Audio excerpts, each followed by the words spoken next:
Welcome to the Banker Lamp. Please enjoy the video. In this video, I will show you how to draw a Nissan GTR Skyline.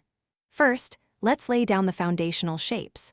Start by drawing a long, low rectangle, about 3 times as long as it is tall, to represent the main body of the car. Then, place a smaller, slightly angled rectangle on top for the cabin, making sure it's positioned towards the rear. This initial step is crucial for establishing the powerful stance of the GTR, so take your time to get these basic proportions just right. Next, let's give our GTR its signature wheels and powerful stance. Draw 4 perfect circles for the wheels, making sure they are evenly spaced along the bottom of your main body rectangle.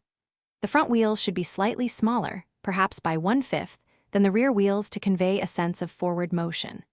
Now, sketch prominent, rounded wheel arches around each wheel, extending slightly beyond the top of the tires.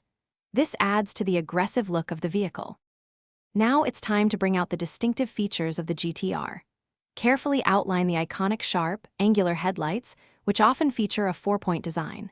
Move to the rear and sketch the signature circular taillights, typically 2 on each side.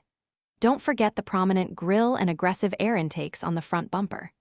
Add subtle body creases along the sides and the side skirts to give your drawing depth and a more realistic, sculpted appearance. For our final slide, let's refine your GTR drawing.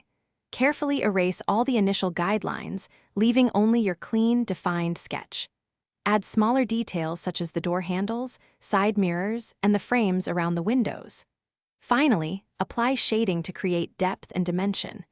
Use darker tones under the car, within the wheel wells, and along the lower body panels to emphasize its powerful form. This will make your Nissan GTR Skyline drawing truly pop.